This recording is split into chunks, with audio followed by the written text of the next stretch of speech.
সম্পর্ক আসলে নতুন খাতার মতো। প্রথম প্রথম ঘন ঘন গন্ধ শুঁকতে ভালো লাগে। আমরা সবচেয়ে ভালো মলাটটা পরিয়ে যত্ন করে রাখি সেলফের সব থেকে সেফ জায়গাটা। প্রথম বেশ কয়েকটা পাতায় হাতের লেখা করি খুব সাবধানে, যত্নে, ধরে ধরে, যেন একটা পাতাও বাদ না যায়। তারপর আস্তে আস্তে সময় বেরোয়, খাতা পুরনো হয়, মলাটের একোন ওকোন ছিঁড়তে থাকে, স্টিকারগুলো চাকচিক্য হারিয়ে ফেলে।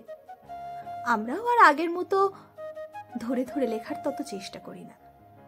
পাতাগুলো দুমড়ে মুচড়ে গেলেও আগের মতো আর সোজা করার তাগিদ থাকে না। যেন মনে করে পুরনো হলে একটু এরকম হওয়াই স্বাভাবিক। মাঝে মাঝে বাঁদিকের পাতাগুলো বাদ দিয়ে দিই। ডান পাশে লিখতে বেশি ভালো লাগে। দরকার অদরকারে দু একটা পাতা ছিঁড়েও ফেলি। কখনো কখনো শেষ পর্যন্ত খাতাটা অসম্পূর্ণ করেই সেলফে তুলি আবার একটা নতুন খাতা।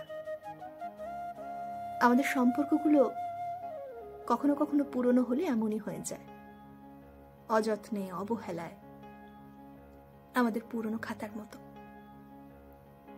তাই না?